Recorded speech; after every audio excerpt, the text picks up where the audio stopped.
अस्सलाम वालेकुम। प्रोग्राम तकरार के साथ मैं हूं इमरान सनाउल्लाह। आज बड़े अरसे बाद प्राइम मिनिस्टर शहबाज शरीफ ने मीडिया से इंटरेक्ट किया है और उनके सख्त सवालों के जवाबात भी दिए हैं।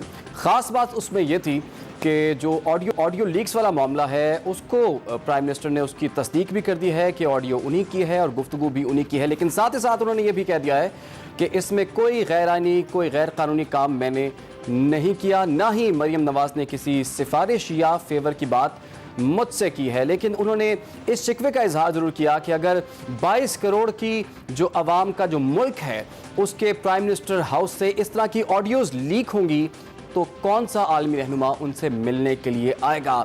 एक चीज़ उन्होंने क्लैरिफाई ज़रूर कर दी कि जो इंतखाबात हैं वो अपने मुकर्रर वक्त पर होंगे। दूसरी जानिब इसहाक डार साहब जो कि वतन वापस पहुंचे, उन्होंने अब बतौर सेनेटर हल्फ उठा लिया है। इसके साथ साथ अब बतौर वज़ीर ख़जाना भी वो हल्फ उठाने जा रहे हैं कल। लेकिन उनके आने के फौरी बाद गुज़श्ता 2 दिनों में हमने देखा है कि डॉलर की कीमत अचानक से हमें कम होती हुई दिखाई दे रही है और आने वाले दिनों में भी यही तवक्को की जा रही है कि डॉलर जो है उसकी कीमत कम होगी, रुपया मज़ीद मुस्तहकम होने जा रहा है। मरीम नवाज़ की बात करें तो उनकी बैरून मुल्क जाने की राह हमवार होती हुई दिखाई दे रही है। लगता यूँ ही है कि अब उन्हें पासपोर्ट वापस मिल जाएगा, क्योंकि नैब ने कह दिया है कि इनको पासपोर्ट वापस कर दिया जाए, हमें इस पर कोई एतराज़ नहीं है। जहाँ मरीम नवाज़ के बाहर जाने की राह हमवार होती हुई नज़र आ रही है, वहीं पर साबिक वज़ीर आज़म नवाज शरीफ की वतन वापसी की राह भी हमवार होती हुई दिखाई दे रही है। मुल्क का सियासी मंजरनामा अगर देखें तो लग यूं ही रहा है कि सब कुछ जो अच्छा होता हुआ हमें दिखाई दे रहा है वो हुकूमत के हक में बातें जा रही हैं। ऐसे में इमरान खान साहब जो कि पहले कह चुके थे कि सितंबर में वो एक बड़ा ऐलान करने जा रहे हैं, एक बड़ी कॉल देने जा रहे हैं और कॉल उनकी सितंबर से आगे नहीं जाएगी, लेकिन अब ना तो इलेक्शंस हो रहे हैं ना ही अभी तक फाइनल कॉल आई है। ऐसे में इमरान खान साहब की क्या स्ट्रेटजी होगी। हमें ज्वाइन कर लिया है हमारे खास में इस वक्त हमें ज्वाइन कर लिया है पाकिस्तान तहरीक इंसाफ से आलिया हमजा साहिबा ने, उन्हें खुशामदीद कहेंगे। इसके साथ साथ हैदर वहीद साहब भी हमें सीनियर तज्जियाकार ज्वाइन कर चुके हैं, सर वेलकम। और मुस्लिम लीग नून की तरफ से बैरिस्टर दानियाल चौधरी साहब भी हमें ज्वाइन कर रहे हैं। सबसे पहले मैं आलिया साहिबा आपसे ही आगाज़ कर लेता हूँ कि इतना सब कुछ इस मुल्क में हो रहा है और सब कुछ जो है वो हुकूमत के हक में हो रहा है, तो सब कुछ दोनों के उनके हक में हो रहा है, तो फिर आपके हाथ तो कुछ भी ना आया।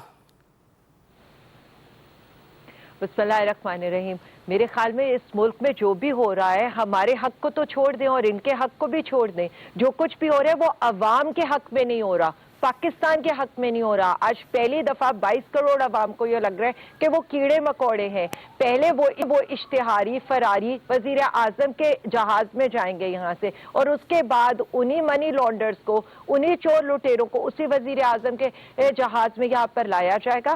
पहले उनको माफी दिलवाई जाएगी और माफी दिलवाने के बाद सेनेटर का हल्फ देके खजाने की चाबी पकड़ा दी जाएगी। वैसे भी हमने सुना है खजाने में आलमी इदारों ने सैलाब के लिए कुछ पैसे भेजे, अब उनको भी तो ठिकाने लगाना था, इसलिए इसहाक डार साहब को बुला लिया गया। तो मैं सिर्फ इतना बता दूं, सबसे पहले तो आज वजीर आजम साहब को इस बात के ऊपर कि वो इश्तिहारियों से, मुजरिमों से, यहाँ से मफरूर हुए लोगों से यहाँ पर जाकर इस मुल्क की मुशावरत करते हैं। ईस्ट इंडिया कंपनी इस मुल्क का वाइसराय मुंतखब कर रहा है, इस मुल्क को क्या बनाकर रख दिया है। तो ये पीटीआई के हक को तो छोड़ दे, पीटीआई के हक में तो पूरी अवाम खड़ी है, इनके हक में कौन खड़ा है। लेकिन आलिया साहिबा जैसे कि आपने कह रही है कि अवाम आपके साथ खड़ी हुई है, आपके सामने इसहाक डार साहब गए, आंखों के सामने एक प्राइम मिनिस्टर के तैयारे में गए, एक प्राइम मिनिस्टर के तैयारे में वापस भी आ गए, उनके केसेस भी खत्म हो रहे हैं और दोबारा से उसी ओहदे पे वापस भी वो आ गए हैं। सवाल मेरा ये है कि आपने इतना सब कुछ किया, इतने मुकदमात भी बनाए, अदालतों में केसेस भी चले, इसके साथ साथ आप लोग गवर्नमेंट में आए, बड़े बड़े जलसे भी किए, इमरान खान साहब ने बयानियां भी बनाया, लेकिन आप लोगों ने क्या कर लिया इन लोगों का फिर? सबसे पहले तो मैं एक बात बता दूं, सवाल मुझसे तो नहीं होना चाहिए, ना पीटीआई से होना चाहिए, ना चेयरमैन इमरान खान साहब से होना चाहिए। सवाल तो अदलिया से होना चाहिए। सवाल तो वो 24 घंटे खुलने वाली अदालतों से होना चाहिए, रात 10 बजे लगने वाली अदालत से और रात के 12 बजे खुलने वाली अदालत से भी ये सवाल होना चाहिए कि कैसे हो रहे इस मुल्क के अंदर चोरों लुटेरों को इतनी खुली छूट। दूसरा सवाल होना चाहिए उन फैसला साजों से जो इस मुल्क में हुकूमतें लाते और गिराते हैं। लेकिन कि क्या इन्हीं इन अदालतों से लोगों को आपको भी आपने तो हमारे रिलीफ ऊपर मिला है। मुसल्लत करना था। सिर्फ एक सेकेंड में ये रिलीफ की तो अभी आए ना। पहली बात तो ये होनी चाहिए कि क्या एक बंदा जिस पर आमदन से ज्यादा असासों का केस हो, जिसके टावर्स निकल रहे हो दुबई के अंदर, जो इस मुल्क के मईशत का की तबाहाली का जिम्मेदार हो, ये मैंने तो नहीं कहा था, चीफ ऑफ आर्मी स्टाफ ने कहा था और नेशनल सिक्योरिटी की मीटिंग के अंदर कहा था कि वेस्पा कंपनी के 2 प्लांट्स लगने थे। मुझे इटली के सफीर ने आकर बताया कि उस पर ये किकबैक्स मांग रहे हैं। फिर इन्हीं से सवाल आलिया हमजा साहिबा, आप बहुत बड़ा इल्जाम लगा रही हैं। क्या आप पूरी जिम्मेदारी से ये इल्जाम की तस्दीक कर सकती हैं? आपने किससे बात सुनी?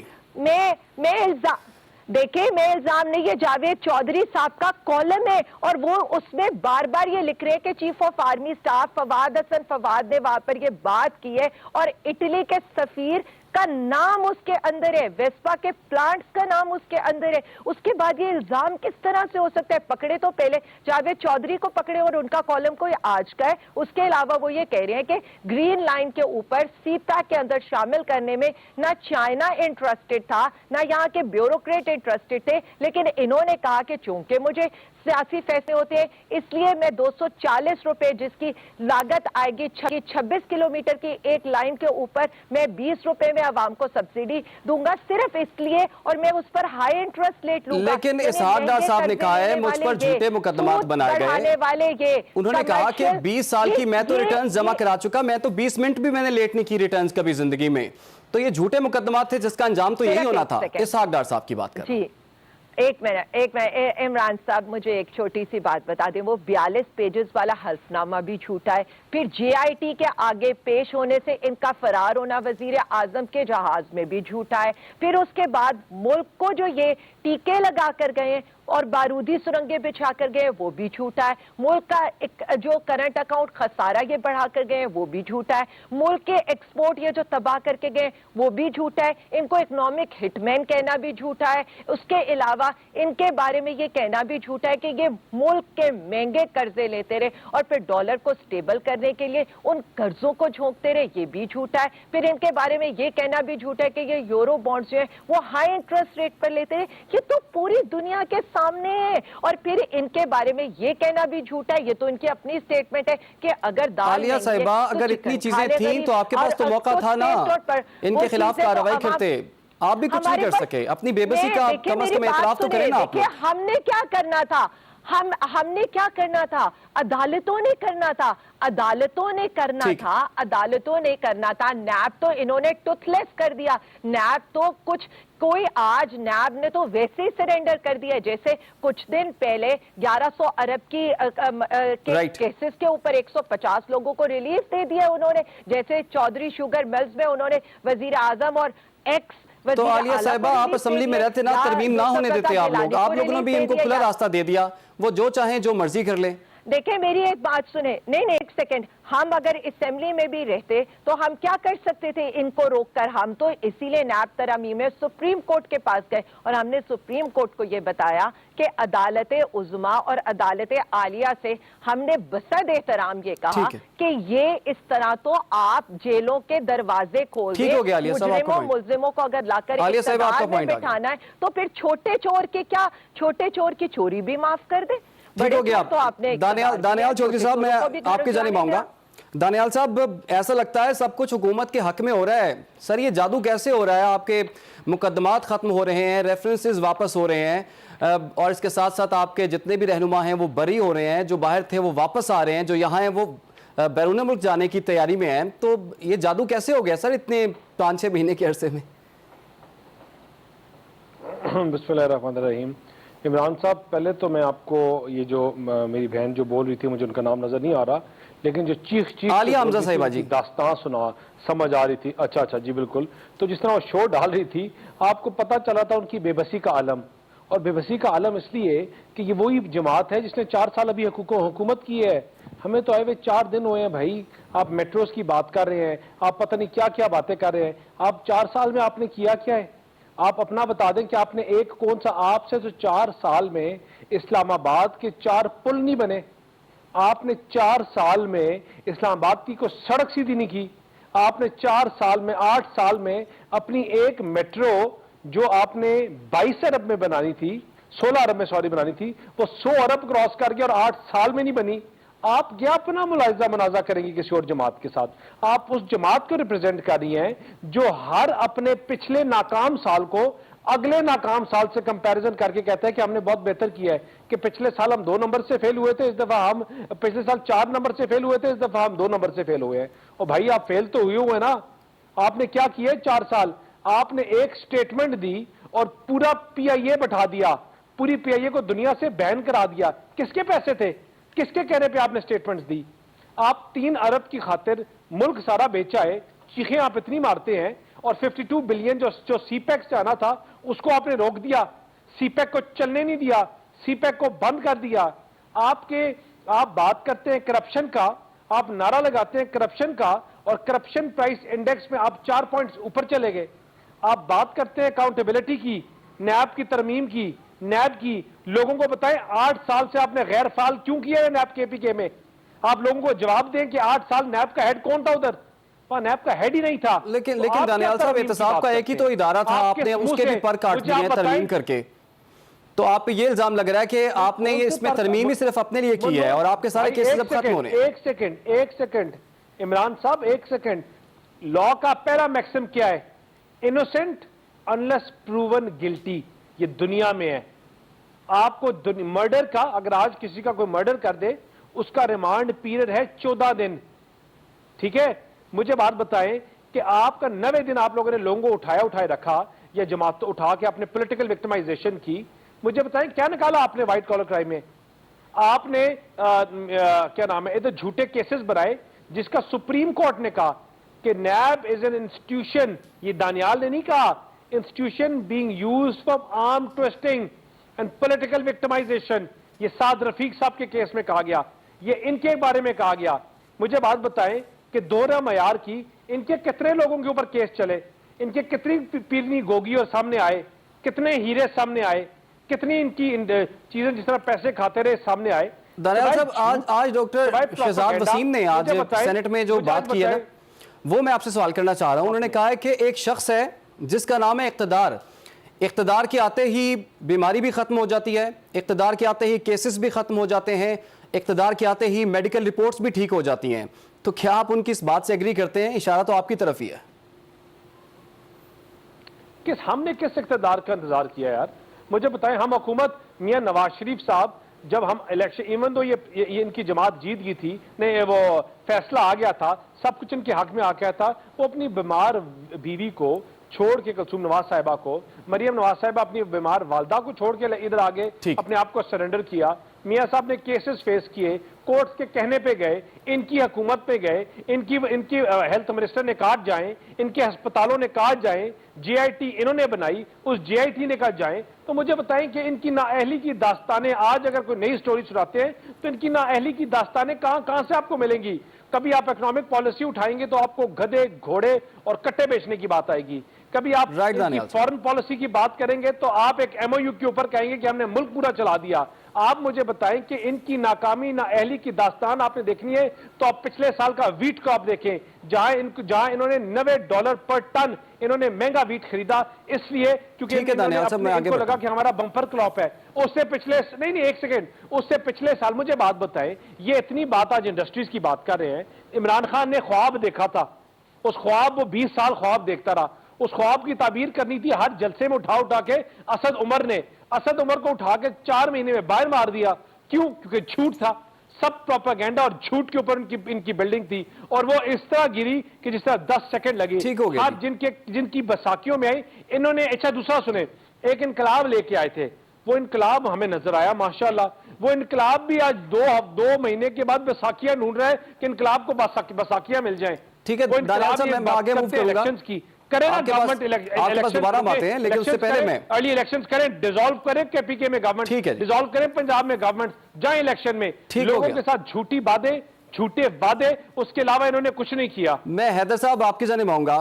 हैदर भाई, इमरान खान साहब ने इतना प्रेशर डालने की कोशिश की है गवर्नमेंट पे, इतने बड़े बड़े जलसे कर दिए और ऐसी ऐसी स्टेटमेंट्स दे दी कि गवर्नमेंट एक दफ़ा हिल जाती थी, लेकिन अब हम देख रहे हैं कि उसका फ़र्क तो कुछ भी नहीं पड़ा और जनरल इलेक्शंस हासिल नहीं कर सके। इसहाक डार वापस आ रहे हैं, मरीम नवाज बाहर जा रही हैं, केसेस सारे ख़त्म हो रहे हैं। तो आप समझते हैं इमरान खान साहब अब आगे उनके लिए कुछ भी नहीं है इस सिस्टम के अंदर, और अगर इलेक्शन भी अपने मुकर्रर वक्त पर होते हैं तो फिर इमरान खान साहब के पास अब क्या स्ट्रेटजी होगी आपके ख्याल में? देखिए, इमरान खान साहब को पता है कि वो इलेक्शन नहीं करवा सकते अभी फौरन, और आई थिंक कि वो अपनी सियासत को जिंदा रख रहे हैं। नो कॉन्फिडेंस के बाद आई थिंक कि कभी इम्कान था कि मेरे ख्याल से, इफ आई एम अ गेसिंग मैन, आई वुड से कि 10% से ज्यादा उनकी अप्रूवल रेटिंग शायद ना हो नो कॉन्फिडेंस से एक दिन पहले। तो आई थिंक उनकी तो पार्टी को एक एग्जिस्टेंशियल थ्रेट था कि पार्टी खत्म ना हो जाए। तो ये उन्होंने बहुत सारे जलसे किए और अपनी सियासत को जिंदा जरूर रखा है, और यूथ में खासकर। तो आई थिंक कि वो सरवाइव कर गए, उनकी सियासत सरवाइव कर गई है और सरवाइव से बेहतर कर गई है बल्कि। लेकिन ये कहना कि वो कोई जोर बाजू इलेक्शंस ले सकते हैं, हासिल कर सकते हैं, तो ऐसा तो मेरा नहीं ख्याल है कि ऐसा होने लगा है, और ना मेरे ख्याल से वो कभी भी होने वाला था। क्योंकि खान साहब जो है वो देखें, यहाँ धरनों से और इस तरह की चीजों से नहीं होता। उन्होंने, खान साहब ने जहाँ परफॉर्म किया वो बाय इलेक्शन था, तो उन्हें इलेक्शन का इंतजार करना होगा। और अब उनका जो नैरेटिव है, जो कि मेरा भी ख्याल है कि मैं कहूंगा कि काफी ऐसी चीजों की बुनियाद पे है कि जो इस वक्त तो हकीकत से मुझे बहुत दूर नजर आते हैं। तो कल को खान साहब जो है वो अगर इक्तदार में आते हैं और जिस तरह की उन्होंने बड़ी बड़ी बातें की हैं, क्योंकि वो अल्लामा इकबाल से कम तो बात करते नहीं हैं, तो अगर वाकई वो पाकिस्तान के यूथ को उधर लेके जा रहे हैं, उस आइडियोलॉजी की तरफ लेके जा रहे हैं, उस हकीकी आज़ादी की तरफ लेके जा रहे हैं और उस मंजिल की तरफ लेके जा रहे हैं, तो ठीक है। लेकिन जब वो नहीं ले जा पाएंगे और ये सारी बातें तब्दीली की तरह एक पहाड़ में से छोटा सा चूहा निकलता हुआ नजर अगर आया, मैं नहीं कह रहा कि लाजमन आएगा, तो मेरे ख्याल से कि फिर बहुत बड़ा टर्न हो सकता है खान साहब की सियासत का। लेकिन इसमें कोई शक नहीं है कि इस वक्त यूथ का जो है को इंस्पायर उन्होंने किया हुआ है और वो यूथ को बिल्कुल। खान साहब ने एक मशरूत पेशकश ये भी किया है कि अगर साइफर की तहकीकात करवा ली जाएं तो वो असम्बली में वापस आ जाएंगे। लेकिन आज प्राइम मिनिस्टर से सवाल भी किया गया, तो वो कहते हैं कि साइफर की कौन सी तहकीकात हो चुकी हैं। कौमी सलामती कमेटी का जो आखिरी इजलास हुआ था उसमें भी ये बात सामने आई थी तहकीकात के बाद कि ऐसी कोई बात नहीं, कोई साजिश नहीं हुई। फिर उन्होंने सुप्रीम कोर्ट का हवाला भी दिया, सुप्रीम कोर्ट को भी के हवाले से भी यही उन्होंने कहा कि उनके पास भी ऐसी कोई डिटेल्स या तहकीकात नहीं थी, तो इसकी तो तहकीकात की ज़रूरत ही नहीं है। तो अब इमरान खान साहब जो कि ये शर्त रख रहे थे कि साइफर की तहकीकात करवाई जाए, तो वो तहकीकात भी नहीं हो रही, तो खान साहब जाएं तो फिर जाएगा अब नहीं। तो तहकीकात तो ये क्यों कराएंगे, ताकि हर दफा जो है वो हर पेशी पे या हर नए मोड़ पे एक और खान साहब को 10 जलसे करने का मौका मिल जाए, तो वो तो इशू को अलाइव रखने वाली बात होगी। जाहिर है पीएमएल नून की हुकूमत ने यह नहीं करना था और ना वो करेंगे। और जिस तरह मैंने कहा, देखें खान साहब के पास ऑप्शन सिर्फ इलेक्शन है, अपने वक्त पे या उससे थोड़ा शायद पहले हो जाए, और वो उस हवाले से अपनी कैंपेन जो है उन्होंने जरा जल्दी शुरू कर दी है। और होना सिर्फ यही है, अनलेस कि कोई बहुत ड्रास्टिक चीज चेंज हो जाए, कि इलेक्शन जो है वो अगले साल ही होंगे और अपने वक्त के कुछ लगभग शायद करीब ही होंगे, और खान साहब अपनी सियासत को जो है वो उस तरफ लेके जा रहे हैं। और उस वक्त तक जो है क्या सूरत हाल होगी उस पर डिपेंड करेगा कि क्या नतीजा निकलता है। लेकिन ये कोई धरने वरनों से तो कोई इलेक्शन नहीं होने वाले, सवाल ही नहीं पैदा होता। लेकिन खान साहब ने ये ज़रूर कहा है कि एक और ऑडियो आ रही है, वो खान साहब से मुतालिक है, और उन खान साहब के मुताबिक वो मुबैना ऑडियो जो है वो मरीम नवाज शरीफ से वो बात कर रही हैं और ये कह रही हैं कि तोशाखाना केस में इमरान खान नाअहल होंगे। लेकिन सोचने वाली बात यह है और सवाल जहन में ये आता है कि खान साहब के पास ये इन्फॉर्मेशन कहाँ से आई? अभी तक तो डार्क वेब पर या ये ऑडियो अभी तक रिलीज़ नहीं हुई, तो कौन ऐसा शख्स है जो कि ऑडियो रिलीज़ करने से पहले खान साहब के कान में ये बात बताया था कि आपके खिलाफ भी एक ऑडियो आ रही है? इसी पर बात करेंगे, लेकिन एक ब्रेक के बाद।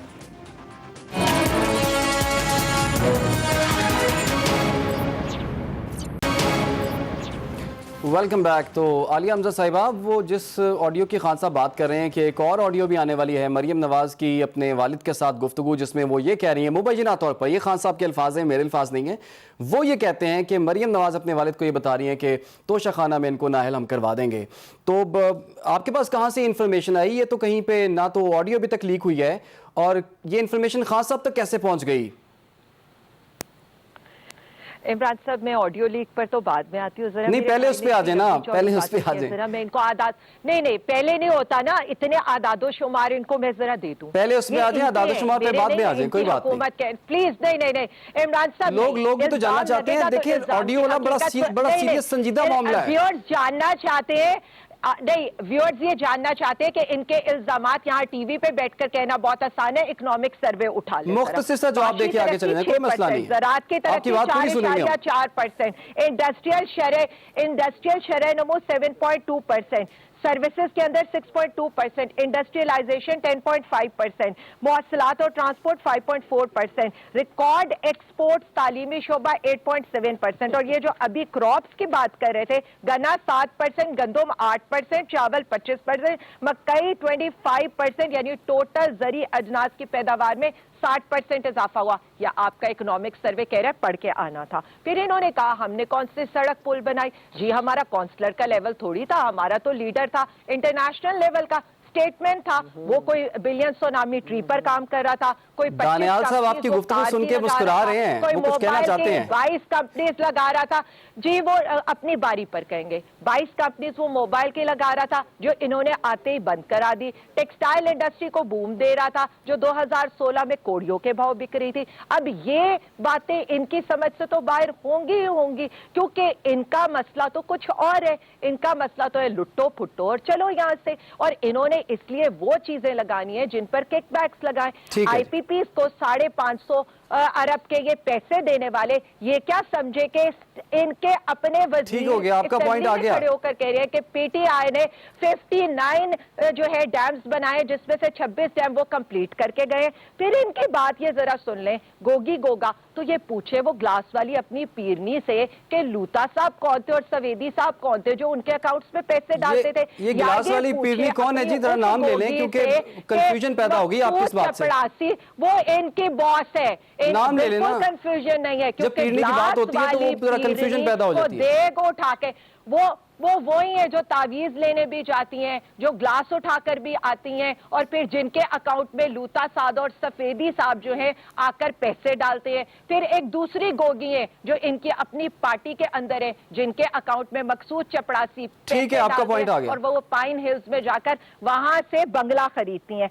अब आ जाए इन्होंने जो बात की है, और इन्होंने अब उस बात पे आ जाए, मेरे सवाल पे आ जाए। ऐसा कर लेते हैं, इमरान खान साहब को वो ऑडियो के मतलब किसने बताया और आपके पास क्या सोर्स है? मैं मेरी एक बात सुन ले, मैं ऑडियो लीक्स पर आ रही हूँ, मैंने बड़ी लंबी चौड़ी बात करनी है। नहीं, लंबी चौड़ी ना करें, टाइम थोड़ा सा कम है हमारे पास, छोटी मोटी बात करें, लंबी चौड़ी बात ना करें। एम्बेसडर की चाइनीज एम्बेसडर ने इन्हीं के मिनिस्टर को डिनाई किया है सीपैक के ऊपर, और फिर इन्होंने और बड़ी बातें की। अब मैं उन पर क्या जाऊं, इनसे सिर्फ इतना पूछ लेना था, जितनी स्टेट ऑन्ड कंपनीज थी सबसे ज्यादा खसारे में ले जाने वाले ये लोग थे। अब आकर उनके खसारे भी पूरे आपके यही सवाल इनके सामने जी दानियाल साहब, तो फिगर्स करें। अब आ जाए ऑडियो लीक्स के ऊपर, नहीं अब आ जाए ऑडियो लीक्स के ऊपर। इनसे बाकी मेहमानों को भी तो मौका देना है ना। आलिया साहिबा, ओथ की वायलेशन की है उन्होंने, ओथ की वायलेशन की है। ओथ की वायलेशन ये है, सीक्रेट एक्ट की वायलेशन ये है। कल को बुला ले गुलभूषण से, उससे भी थोड़े से मशवरे ले ले बलूचिस्तान में वो क्या करता रहा है, क्योंकि यहाँ पर तो ये इश्तिहारियों से ठीक है जी। आलिया साहबा, पॉइंट आ गया, मुझे आगे बढ़ना है, मैं दोबारा आपके पास आता हूं। रिजाइन करें। दानियाल साहब, इतनी ज्यादा बातें उन्होंने कर दी हैं, मैं क्या सवाल करूं, आप एक एक करके सबका अगर जवाब दे सकें, लेकिन मुख्तसर। आपको एक सेकेंड देखिए, बात सुने। ये ना इनको इतना सांस चढ़ गया बोल बोल के बीवी को, इनको समझ ही नहीं आ रहा था क्या चीज़ का जवाब दूं। लेकिन एक चीज़ इन्हें जवाब पहले अच्छा दिया, उन्होंने बोला कि इमरान खान तो बहुत बड़े लीडर हैं, उनको क्या जरूरत सड़कों, उनको क्या जरूरत ब्रिजेस, उन्होंने दरख्त लगा दिया ना सुनामी ट्रीज, तो वही काफ़ी है। वो सुनामी ट्रीज का भी आपका भट्टा आपके सामने आ गया, और उसका केस और किस तरह उसकी रिपोर्ट के पढ़ के बीवी को सुना दें कि करप्शन की प्राइस, करप्शन उस पर किस तरह हुई और क्या क्या हुआ गया है। दूसरी बात भी कर रही थी कि हमने ये कर दिया, हमने वो कर दिया, बीबी को इनको बताए कि जब फ्रेंच रेवोल्यूशन आई थी ना, तो एक बंदा आया, उसने उनके मोनार्क्स को कहा कि we don't have bread to eat. तो उसने कहा ब्रेड नहीं है तो क्या बात हुई, केक के आके खा लो। तो उन्होंने उनकी गर्दनें उतार दी। वो इसलिए क्योंकि they had no connect with people. इन लोगों का लोगों के साथ क्या कनेक्ट, ये अवाम में कब गए? ये तो सूटेड बूटेड एसीओ में फिरने वाले लोग, इनको क्या पता रेडी वाले के क्या मसाइल हैं, इनको क्या पता गरीब बंदा 4 साल में क्या हाल कर दिया है, इनको क्या पता कि आज गरीब का क्या हाल है। जो इन्होंने पाकिस्तान का सौदा किया, उस सौदे की वजह से आज पाकिस्तान का क्या हाल है, इनको क्या पता इन चीजों का। कि बात करी थी वीट की, बम्पर क्रॉप की, बीबी अगर आप इतनी अच्छी आपने कारकर्दगी की, इतना अच्छा किया, तो मुझे बताएं कि जब रशिया ने आपको $280 पर टन आपको कहा था वीट आप ले लो, और आपने कहा हमारे बम्पर क्रॉप है, उसके बाद आपने $369 पर टन क्यों खरीदा? $90 पर टन महंगा खरीदा और 2 अरब रुपए का आपने लॉस कराया पर टन। क्यों बताएं आपने क्यों खरीदा? आप तो इतनी बातें कर रहे हैं, आप गंदम तक तो पूरी नहीं कर सके। दूसरी ये बात करते, देखिए बात सुने, मुझे बताएं कि अगर ग्रोथ हो रही होती, चीजें बेहतर हो रही होती, तो आज इनका ये हाल होता। आज इनके साथ, इनके पास कुछ बताने के लिए होता, कोई पाकिस्तान की सक्सेस स्टोरी होती, कुछ चीजें बताते कि आपने बेहतरी किया है। साइफर की ये बात कर रहे हैं, ये साइफर आया था 7 मार्च को, बनाते ना उस पर JIT, बनाते उस पर कमीशन, बनाते उस पर FIA की इंक्वायरी और खत्म करते। जब इनको पता होता है कि इनकी टांगे कांपनी है, जब इनको पता नहीं फारिग हो रहे हैं, जब इनको पता है कि लोगों ने इनकी बसाकियां निकाल ली हैं, तो साइफर आ गया। अब इनको पता है कि तोशा खाना में इमरान ने मान लिया मैंने तोहफे लिए, मान लिया कि मैंने बेचे, अब वो पैसे तक तो जमा नहीं कराए, तो अब जब पता है क्या होना है तो कह रहे हैं कि मुझे डिस्क्वालीफाई करेंगे। भाई आप फिक्र ना करें, आपकी और बड़े केस हैं, आप फंडिंग में भी डिस्क्वालीफाई होंगे, आप तोशाखाना में भी डिस्क्वालीफाई होंगे, आपने जो हाल किया है पाकिस्तान, आप उसमें भी डिस्क्वालीफाई होंगे, और आप पाकिस्तान की अवाम की अदालत से भी डिस्क्वालीफाई होंगे, जो आपने झूठ बोले पाकिस्तान साहब, आपका पॉइंट आ गया। और आपने जो, मुझे एक छोटी सी ब्रेक लेनी है, ब्रेक के बाद मैं वापस आऊंगा। वहीद साहब से हम पूछेंगे जो इसहाक डार साहब आए हैं, ये चक्कर क्या है, और क्या नवाज शरीफ साहब भी वापस आ रहे हैं? अगर सब वापस आ रहे हैं तो फिर इलेक्शन का माहौल तो फिर बन सकता है। अगर इलेक्शन का माहौल बन रहा है, सब आ रहे हैं, लेवल प्लेइंग फील्ड जो है सबको मिल रही है, तो इलेक्शन क्यों नहीं हो रहे? ये जानेंगे वहीद साहब से एक ब्रेक के बाद।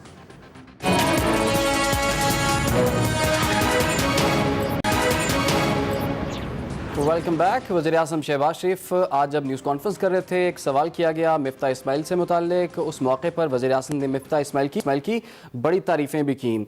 तो हैदर वहीद साहब, एक जानिब मिफ्ता इस्माइल की तारीफ़ें भी की वज़ीर-ए-आज़म ने, दूसरी जानिब उनको हटाकर नया वज़ीर ख़जाना लगा रहे हैं। तो ऐसी क्या चीज़ है जो कि मिफ्ता साहब नहीं कर सके, इसहाक डार करेंगे? और क्या आप समझते हैं इसहाक डार साहब के आने का मतलब है इनका लंबा ही प्लान है? नहीं, देखिए मिफ्ता साहब जो है वो मुश्किल वक्त में मुश्किल फैसले कर रहे थे, और जाहिर है कि वहाँ भी कंफ्यूजन और रुकावटें जो हैं वो उनके सामने थी कि अब क्या गवर्नमेंट रखनी है, छोड़नी है। और फिर जब सोचा कि रखनी है तो फिर क्या खान साहब रखने देंगे, फिर लगा जब कि खान साहब तो नहीं शायद हटा सकेंगे, तो फिर ये हुआ कि क्या एस्टेब्लिशमेंट रखने देगी। तो इस कंफ्यूजन में जाहिर है, और IMF के पास भी काफ़ी वक्त लग गया, तो एक बड़ा मुश्किल वक्त था जो मिफ्ता साहब ने गुजारा। एंड आई थिंक उनका नुक्ता नज़र ये था कि हमें सियासत से थोड़ा सा बढ़ के मुश्किल फैसले करके साल एक में नताइज ढूंढने चाहिए, ना कि हम इस वक्त जो है वो हर हफ्ते की प्राइसेस को जो है सियासत से जोड़ें। लेकिन जाहिर है सियासत ऐसे चलती नहीं है, और PML नून जो है उस पर जाहिर है कि हमने बाई इलेक्शन में भी देखा, और वैसे भी देखा कि खान साहब का नो कॉन्फिडेंस मोशन के बाद जो उनकी मकबूलियत जो है उसमें इजाफा जो होता नजर आया, तो उसके बाद साथ साथ इस तरह प्राइसेस का बढ़ना सियासी तौर पे मेरे ख्याल से नून लीग के बारे में नहीं आता था कि वो मिफ्ता साहब के नुक्ते नजर पे चल सके। तो क्या हम ये कह सकते हैं कि गवर्नमेंट अब कहीं नहीं जा रही इसहाक डार साहब के वापस आने पर? इसहाक डार साहब का आना तो बल्कि ये भी दिखा सकता है कि शायद एक इलेक्शन बजट, इलेक्शन इकोनॉमी की तरफ अब कदम बढ़ाए जाएं, और सियासी इकोनॉमी की तरफ कदम बढ़ाए जाएं। और हो सकता है कि जिस भी तरह से अगर कोई बेहतरी आ सकती है प्राइसेस में खासकर, तो मियां साहब का आने का भी रास्ता हमवार हो सियासी तौर पे, और फिर इलेक्शन की तरफ भी अगले साल जो है वो जा सके। तो मेरे ख्याल से गेम प्लान में इसहाक डार साहब का जो वापस आना है, उसमें आई थिंक उसके पीछे मैं तो यही देखूंगा कि अब कुछ सियासी मामलात को मद्देनजर रखते हुए ही जो है वो माशी फैसले किए जाएंगे, और हदफ जो है वो अगला इलेक्शन होगा। ठीक हो गया।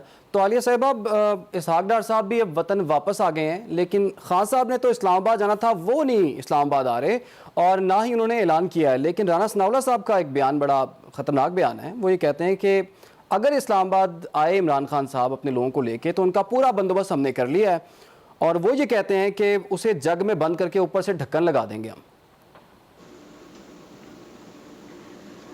मैं क्या कहूँ, इनको जिस हुकूमत की सारी जो है ना कारकर्दगी इसी के ऊपर हो, इमरान खान के वर्कर्स को कैसे रोकना है, जीसी के अंदर इमरान खान जलसा कर रहे हैं तो हमने क्या करना है, इमरान खान आएगा तो कौन से शेल्स खरीदने हैं, कौन से ड्रोन्स खरीदने हैं।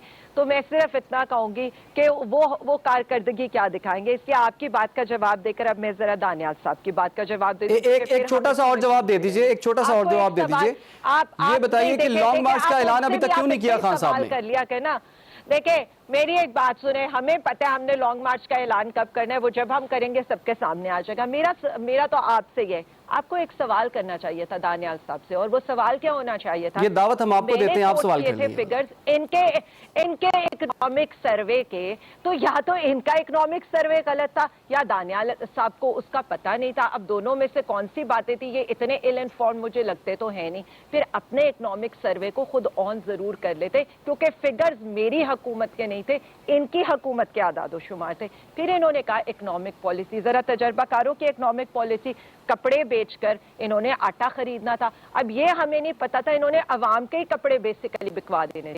एक चम्मच चीनी खानी थी अवाम ने, ये इनकी तजर्बाकारी और इनकी पॉलिसी, इकोनॉमिक पॉलिसी मैं बता रही हूँ। एक रोटी 4 भाइयों ने खानी थी, एक चाय का कप सबने पीना था। और आज माशाल्लाह से तजर्बाकारों ने जो आज की स्टेटमेंट दी है, लेटेस्ट स्टेटमेंट, झोलियां अवाम जो है ना फैला ले और दुआ करे कि डॉलर 100 रुपए का हो जाए। तो मुझे आप ये बताएं, मुझे तो तरस आएगा ही आएगा ना। असद उमर साहब पे बात करने वाले, उन्होंने तो फिर साल गुजार लिया था, उनके ऊपर हमें ताने तशने देने वाले 6 महीने में ही अपने वजीर खजाना को फारिग कर दिया। Very good. इसका मतलब ये है कि जिसने माशियत की तबाही की दोबारा उसको ले आए। फिर इन्होंने बात की तोशा खाने के ऊपर। सबसे पहले तो फ्रेंच रेवोल्यूशन, अगर मैं इनके फ्रेंच रेवोल्यूशन पर बात करती ना, तो सबसे पहले तो इसाक डार का सरकलम यही करवाने लगे थे, मुझे छोटी सी ब्रेक का कहा जा रहा है, क्योंकि इसाक डार की स्टेटमेंट है, सिर्फ एक सेकेंड, इसाक डार की स्टेटमेंट है कि अगर चिकन महंगा है तो दाल खा लो। तो ये अवाम को जो ये मशवरे दे रहे थे ना सरकलम, तो ये उनका कराने लगे थे। ठीक है, दोबारा आपके पास आते हैं। अभी फिलहाल हमें छोटी सी ब्रेक लेनी है,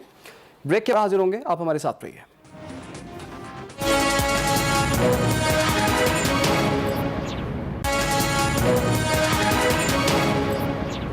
वेलकम बैक। और ब्रेक में जाने से पहले आलिया हमजा साहिबा ने कुछ फैक्ट्स सामने रखे थे दानियाल चौधरी साहब को मुखातिब करते हुए। दानियाल साहब, अगर क्विकली आप उसे रिस्पॉन्ड कर दें, फिर मैं आगे बढ़ता हूँ।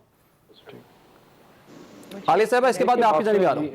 इमरान साहब, अगर मुझे इनकी बातें, मैं वही कहूँ ना कि अगर इनकी, इमरान साहब अगर इनकी बातें आप सुन लें, आप इनकी स्टोरी सुने, तो आपको लगे कि मुल्क में इनसे ज्यादा बेहतरी किसने की नहीं है। मुझे बताएं कि अगर आपने इतनी बेहतरी की थी, जिस साल पाकिस्तान मुस्लिम लीग नून अपना हुकूमत छोड़ के गई थी, हमने पाकिस्तान की हिस्ट्री में हाईएस्ट 4000 अरब रुपया टैक्स कलेक्शन किया था। अगर आपके सारे आदादो शुमार ठीक हैं, आपकी चीजें ठीक हैं, उन्होंने 6000 से ऊपर कर लिया, परफॉर्म किया। मुझे बात बताएं, एक सेकंड सर, एक सेकंड ना, यूं नहीं होता 6000 से ऊपर कर लिया है यार, यूं नहीं होता भाई, मेरे बात सुने एक मिनट इमरान साहब। 4000 हम छोड़ के गए थे, इन्होंने 3 साल तक वो 4000 का हदफ नहीं मीट कर सके। ये इनकी नाअहली और नाकामी, रुपये की डिवैल्यूएशन अलग, रियल टर्म्स डॉलर पैरिटी आप अलग, आप कम आगे हो, आप कम हो रहे हो।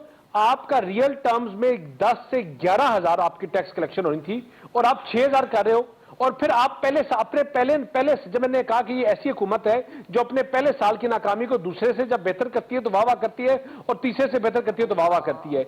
अगर इनकी इतनी बेहतर थे, पहले साल टैक्स कलेक्शन ज्यादा करते, दूसरे साल बेहतर होती, तीसरे साल बेहतर होती। ये आके अपने चौथे साल में 6,000 पे पहुंचे, जो इनको पहले साल में पहुंचना चाहिए था। ठीक है जी। ये दूसरी बात इन्होंने बात की कि भाई कि हमने पता नहीं क्या क्या बेहतर किया। मुझे बात बताएं कि इन्होंने कोई गलत फिगर्स, अच्छा मुझे बात बताएं कि इन्होंने कहा था, खाली मुझे इन्होंने कहा पीएम हाउस का बजट जो है उसको अदा कर देंगे। एक सेकंड आलिया साहब, आप अपनी बात बोले ना, आप अपनी बात पे बोलना, आप अपने टाइम पे बोलना। मुझे बताएं, इन्होंने कहा था हम पीएम हाउस का बजट हाफ करेंगे।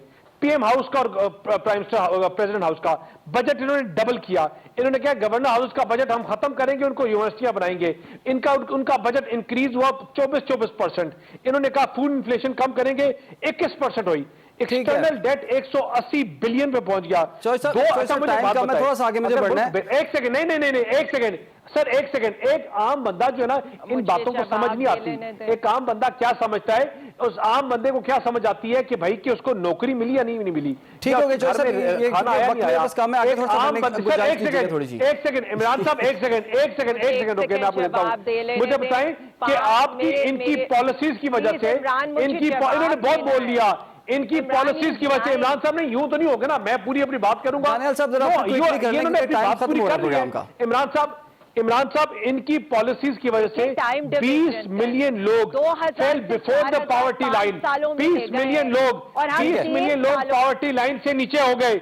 ये इनकी पॉलिसीज। मुझे अनएम्प्लॉयमेंट जवाब तो रेट दे जो है लेने वो दें, 7 one-sided चलिए ठीक है, देकर दानियाल साहब, क्या पॉइंट आपका आ गया, एक पॉइंट आ गया। मुझे सेकंड, क्विकली जरा आलिया साहब, आलिया साहब जरा क्विकली आप रिस्पॉन्ड करें। मसला ये कि 5 सालों में 2000 से 4000 पर टैक्स कलेक्शन ले जाने वाले, जब पेट्रोल की प्राइसेस कम हो, और 3 सालों में हम 4000 से 6500 पर लेकर आने वाले।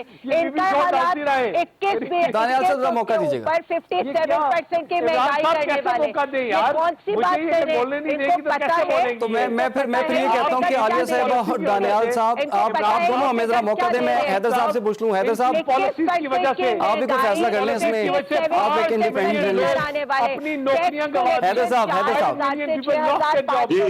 हैदर साहब, ऐसे मौके पे क्या करना चाहिए? जॉब बढ़ी है 3 सालों में, 60 मिलियन कौन सी लोगों को बड़ी है जॉब बीबी? मिली है। कहाँ बड़ी है? जॉब ये इनके अब घर लोग किधर मिली है? 10 ट्रिलियन का हैदर साहब, आखिर में अगर आप फाइनल कंक्लूजन रिमार्क्स हमें दे दें। देखिए जी, दोनों ये दावे कर रहे हैं कि उनके दौर में तरक्की हुई। आप एज ए जर्नलिस्ट, आप एज ए एनालिस्ट, आप क्या देखते हैं कि किसका दौर थोड़ा सा बेहतर था? ऊपर बैठकर हैदर साहब, अगर आपको नहीं पता जी, कि अगर मुझे आप लगता है कि फिगर म्यूट कोट करना करें पड़ेगा आपको। 5 सालों में आलिया साहिबा, मौका 2000 से दीजिएगा। 4000 के ऊपर आप लेकर देखिए, मैं जवाब कब जी हैदर भाई, आप बात कंप्लीट कर लें। I need to इनको rebut रहने it. बनाया I need to क्या- rebut it. आप- I need to आप- tell आइडिया हो गया, you बराबर कि आइडिया। 7% पे SPI पहुंच के जो 21% पे था। जी, आलिया साहब को प्लीज बोलने दें। गरीब बंदे के लिए क्या किया 4 साल में? जी।